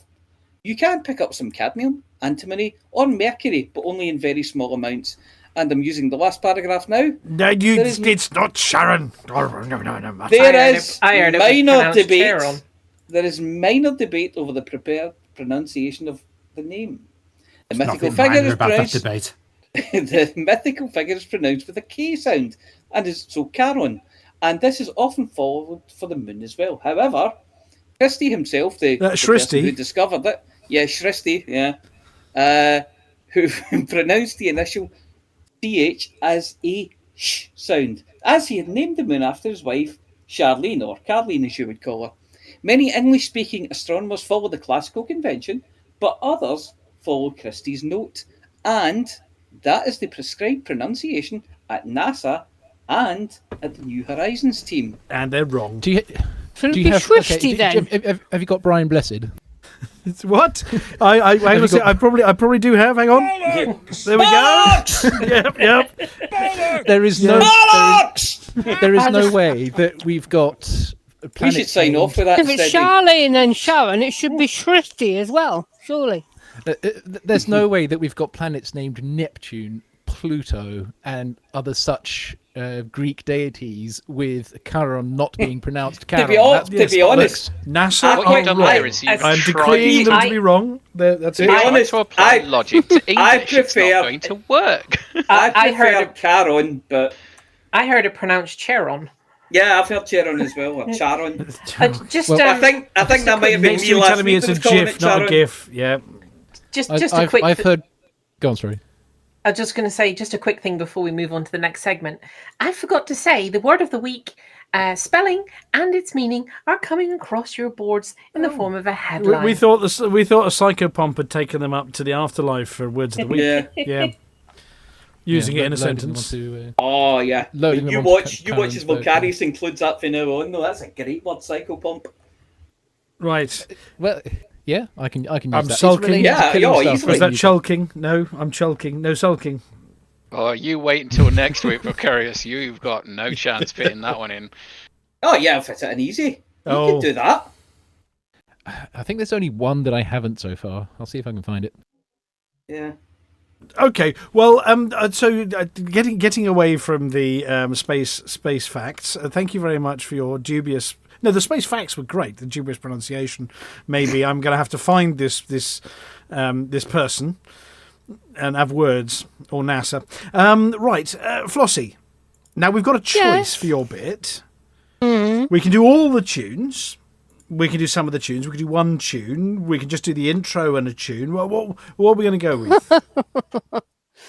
I'll do your opening tune, and then we'll decide for the closing, shall we? Yeah, okay. Yeah, and then we'll decide which one we're going to use for the closing. Hang on, here's Flossy.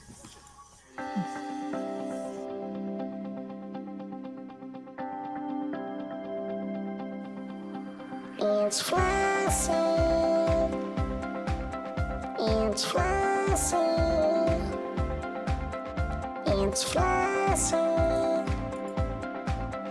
It's Flossy. And the community goes. Hello. This week's... this is Flossy here with this week's CG News. The news being that there are no CGs again this week. Sorry. No, well, don't say sorry. That's the apology officer's job. But the important thing is we warned the Pilots Federation what was going to happen every single week. They didn't do it, didn't we? Yes, we did. So it's tune time again. Yeah. Which has singularly who moved it, who renamed it. No, not only have we got no CGs, we've got no CGs song. Oh, did somebody move it? No. I'm going to quick cover for me. Somebody talk. It's right where you left it. Seamless. We're looking for a CG. It worked CG last time. News. Was it because you put an apostrophe in it? No, it and we took the apostrophe out. No, that was Mr. Dusty. It's on F for Flossy. Oh, yeah. Flossy's got no CGs. Here we go. Right, I've got it. No CGs. Get your lighters out. Arms in the air. No CGs again. Flossy's got no task, no work, no play. The galaxy's calm, no goals in sight. Just sit back and relax. Everything's alright.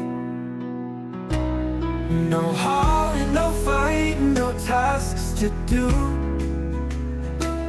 Flossy's got no news, it's all up to you. So grab a mug of gin, or maybe two. This week is quiet, no CGs for you. No calls for trucks, no missions to bring.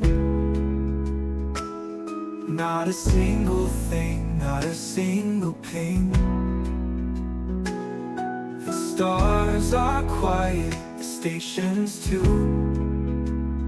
Guess it's time to chill, nothing's on cue.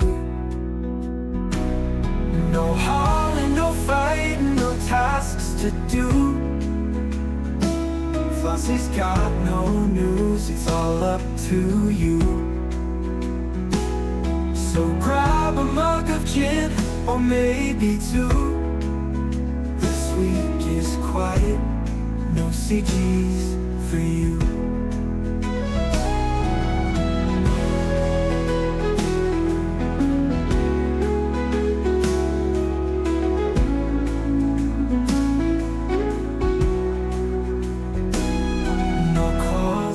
Trucks, no missions to bring. Not a single thing, not a single ping. The stars are quiet, the station is too. Guess it's time to chill, nothing's on cue. No hauling, no fighting, no tasks to do. Flossy's got no news, it's all up to you. So grab a mug of gin, or maybe two. This week is quiet, no CDs for you.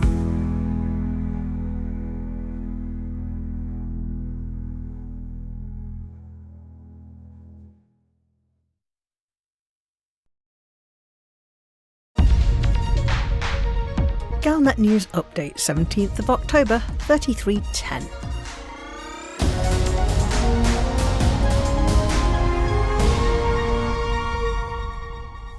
Simulated data on the new Zorgon-Peterson Explorer, the Mandalay, suggests it can equal the Explorer Condor in jump range, and it's better than the Anaconda in every other way. Zorgon-Peterson were unable to supply review copies of the Mandalay, but they did something almost as good. They supplied journalists with a full Galaxy first-person simulation of their new ship, allowing the Mandalay to be experienced in virtual first-hand. Explorer condors are lightweight anacondas, maximised for jump range and minimised for everything else. If you apply the same principles to the Mandalay, getting rid of any pre-installed modules and using smaller and lighter power plant thrusters, life support, distributor and sensors, and fitting smaller optional internals, and not forgetting a Guardian frameshift drive booster like the people who made the pre-built ship did, you can get a jump range pretty much the same as an Anaconda, but in a ship that's fun to fly. A comfortable build with shields and a planetary vehicle hangar can give a maximum jump range of about 88.5 light years. If you minimise weight by ditching the nice to haves, you can edge over 90 light years. With a full tank of fuel, that reduces to about 82 light years. With engineered 4D thrusters in an exploration build, you can fly at 450 metres a second. With engineered 5A thrusters, the Mandalay should be able to travel at nearly 600 metres per second. Add on 6 weapons, which takes 5 light years off your jump range, and you have a fast combat ship that's like a big brother to the Imperial Courier. With Supercruise Overcharge, the Mandalay handles like a dream. There's no overheating, it's smooth and stable ride, and you can travel half a light year, a quarter of the way to Hutton Orbital, in about 5 minutes on 3/4 of a tank of fuel. It lands on planets easily with a small footprint, but it has a high clearance, which is great for deploying your SRV. The downward pointing lights are unfortunately not at all useful, as they don't illuminate the bit of ground you can see through the viewport. The viewport is a bit of an issue too. The heads down display blots it out unless you're very careful. The airlock for getting out on foot is at the front of the ship and facing forwards, but the SRV points backwards, as it does on all other ships. There are one or two rather odd things about the Galaxy simulator supplied by Zorgon Peterson. In it, the Powers have already deployed their carrier groups. Jerome Archer has taken over from Zachary Hudson, and Nakato Kane has set herself up in Tyne Isla as a rival to the Alliance Prime Minister Edmund Mahan. While all these new Powers offer the complete range of special modules, they have specialisms that may make them appeal to different types of commander. For example, while Li Yong-rui offers a handsome exploration bonus, Pranav Antal offers a 50% bonus for biological scans. Nakato Kane seems to be primarily of interest to miners, a bit like Zamina Torval. Aisling Duval's carrier group treats unpledged commanders as hostile, unlike the others. Whether all these political changes will be what we will see when the new power play rolls out on Tuesday next week is uncertain. However, the Mandalay is due to enter early access on the same day, and it really does look like it's lived up to its promise.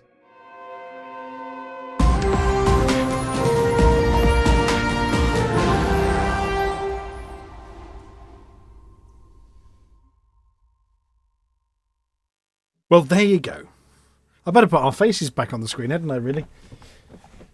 Possibly. Are you all there still? Have you vanished? Oh, you're back. Yeah, there we go. Well, no. Is that one? There we go. Push the right button. I've got the right button now. So let's have it. There's Amelia back, and there's Flossy back. Let Flossy back in. There's Mia.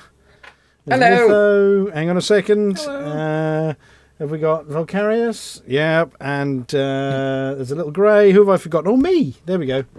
There's me. It's very messy. It's very messy in Studio 5, you see. It is, yes. Especially with the new picture over there.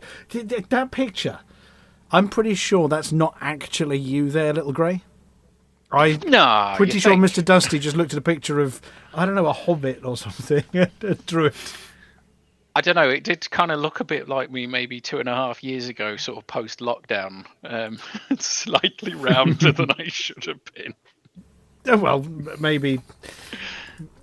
Well, you definitely. Well, I can't see the resemblance, but we'll have to get a real one. We'll have to get you to do your Hollow Me thing sometime soon. Oh, my Hollow Me's terrifying, though. Just an observation. You have to. Well, go on then. You might want to resize Flossy's picture just a little larger. Oh, because Flossy's new picture's in. Yes. Mm-hmm. Well, I'll do that for next week. Okay. So, other than that, there's a happy birthday for us to wish as well.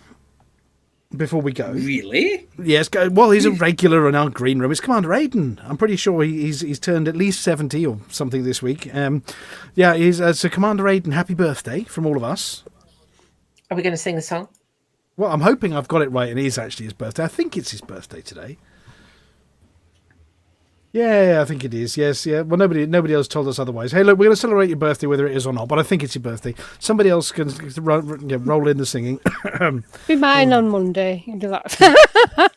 Is it too late to call Aardvark? No, singing starts now. Somebody count us in. Me. La la la la. Yo. Have you not got the tune to play? Hopefully you can hear Me? me. No, I never have the tune to play. I've got this one. Do you want me to play the tune?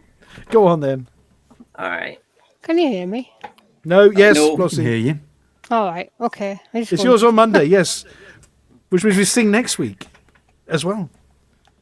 Have you got the tune to hand, Jim? I don't. I just don't gonna have have the to a buttons cappella. at the moment. Well, All right, My hold audio on. is held together by sticky tape. No, tonight. we're doing it without music. Somebody No, just have to hum. no. Hold on. Just give me a second. I will have the music for us.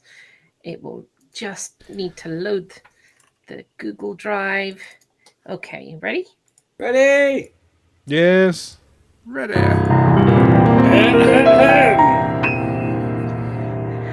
Happy birthday to you. Happy birthday to you. Happy birthday, dear Aidan. Happy birthday to you. That'll teach you not to have another one. Yay! Commander Aidan has neither confirmed nor denied that his birthday day today. So we're taking that as a yes. There you go. There's your happy birthday from all of us, Commander Aidan.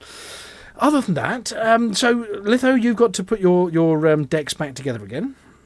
I have indeed. But I think I should be around next week, possibly. And then it is the end of the show time, so we need to find somebody who's not going to combat log on us when we go and raid them in a second. So as is traditional at the end of the show, we have the closing credits, which you do need to read. They're quite important. Could combat logging be shortened to clogging? Clogging, yes. Nobody's allowed to clog on us when we go and raid them. We need to find... Now, there are loads of people raiding with lots of viewers because they're all showing off the Mandalay. But let's have a look. Who have we got that wants a bit of a Hutton pop in? Is Niam Kami? Sandog? What? Is Pixel Niam Bandits Kami? on? No, too many voices. We'll go on and try that one again. You go, Mia. Mia, apology officer. Who? Hello, Yes, apology the officer. Pixel Bandit was on. The Pixel Bandit. Well, I was waiting for somebody to buckle and start reading one out. No, you first. You've spoiled it. You've all spoiled it now. Pixel Bandits. Is he live and is he eliting? I don't And know. has he got low amount of people? He was He's on live, earlier. but he is not eliting. Well, there's Niam Kami, who only has 6 viewers. Oh, how do you spell that one? And apparently she's going for a Titan. Or That'll be Neve. That'll be Oh, so how actually- do you spell that one for me then, please? Niamhkami. She has an interesting Neve Kami. Yeah, that's Neve. That's the Irish spell. Oh my goodness! No, mute. Yeah, there we go. We can go and raid Neve. Hang on a second. So what we're going to He's do? got different coloured eyes. Her What? eyes are different colours. You'll have to find out when we go raid. Just saying. Yeah. My Okay. thing keeps crashing. My player keeps Does crashing. anybody have anything else for the end of the show before we do the very quiet because Mooncake's sleeping for the mug? Yes. She's taken to sitting on my lap. She knows you're going to do the Thursdays. shouting. Yes. Yeah, she wants to listen to the show. No, but And we have you'll to send her to sotto sleep. voce. You have to do a stage shout. All right. Okay. Only that the 7 words I haven't used yet are prick, dainty, scambler, groak, meldrop, mumpsimus, gablock, and flocculent.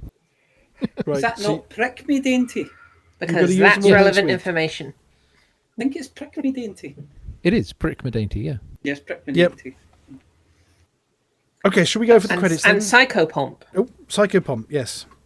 You haven't used that one yet either. Well, usher into the realms of the dead. That's what we're doing to the Titans, so that's an easy one to roll in for next week. You foreshadowed my plan for it already. So. Yes. You big prick me dainty. Hey. Okay. Amelia. Yes. Stage shouts only. Yes. What do you have to say? For the mug! For the mug! For the mug.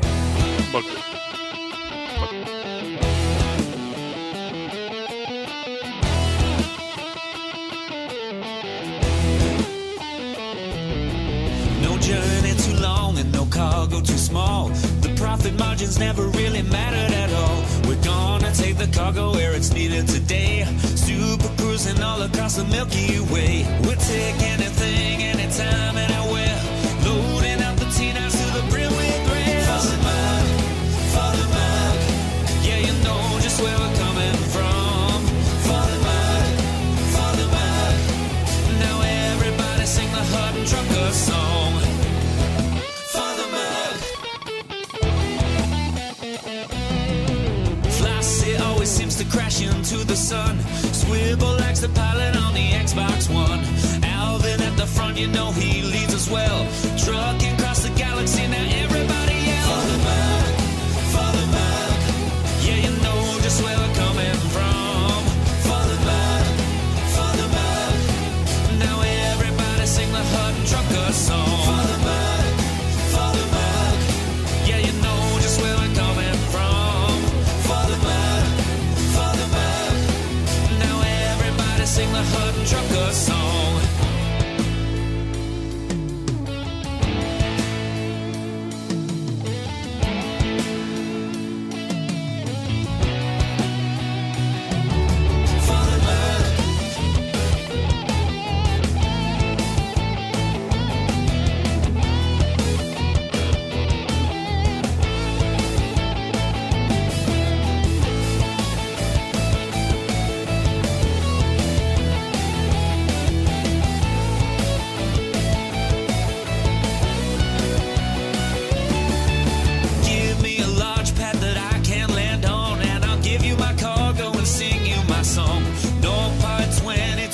To go cruising to Hutton, whoa, no journey too long and no cargo too small. The profit margins never really mattered at all. We're gonna take the cargo where it's needed today. Super cruising all across the Milky Way. We'll take anything, anytime, anywhere. So shout it out loud like you don't even care. For the mug, yeah, you know just where we're coming from. For the mug, sing the Hutton Trucker song. For the mug, yeah, you know just where we're coming from. For the mug, now everybody sing the Hutton Trucker song.